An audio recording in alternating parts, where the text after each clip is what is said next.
Les éditions Télème présentent un enregistrement intégral de Macarons et sentiments d'Émilie Parizeau Lu par Arnaud Delphin. et Pénélope Perdereau. À celle qui m'a transmis son caractère indécis, son impatience légendaire et même son grain de folie. À ma maman. Prologue. Clarisse. Quelques semaines plus tôt, le jour de la Saint-Valentin. Qu'est-ce que je fais là? À l'origine, j'avais prévu de dîner avec Mia, puis de m'installer sous la couette devant une comédie romantique. C'était le plan, jusqu'à ce que ma fille regarde de travers mon gratin de macaroni en décrétant qu'elle ne mangerait plus de féculents le soir, et que je pète les plombs à cause de toutes ces idées tordues que son père lui met dans la tête.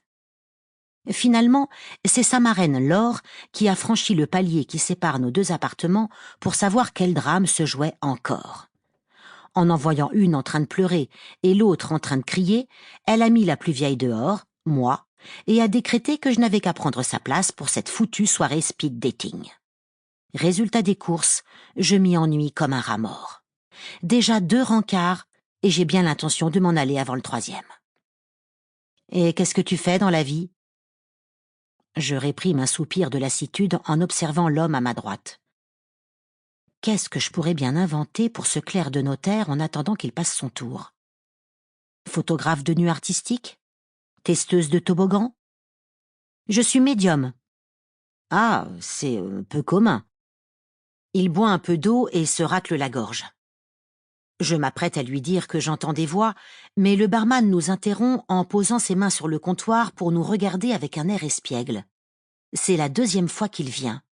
Je suis sûre qu'il a compris qu'on s'emmerdait. Si tu étais le 8e des nains, tu serais lequel? Mon voisin se fige, surpris par sa question. Tout à l'heure, ce même barman m'a demandé si je préférais l'aube ou le crépuscule. Je ne sais pas, le clerc de notaire répond. Voilà pourquoi je m'ennuie. Le barman se tourne vers moi et m'interroge du regard. Farceuse. Et toi? Charmeur, évidemment. Le clin d'œil qu'il me décoche me fait sourire. J'ai bien remarqué qu'il me mangeait des yeux depuis un moment, mais ce jeune homme doit avoir quoi? 10 ans de moins que moi? Même si je ne fais pas mes 35 ans, ce qui ne va pas durer si Mia continue à m'en faire voir de toutes les couleurs, il a bien dû remarquer qu'un fossé nous séparait. Ton métier, c'était donc une farce? Mon prétendant intervient dès que le barman s'éloigne. Pas du tout. Tu veux me... Sample complete. Ready to continue?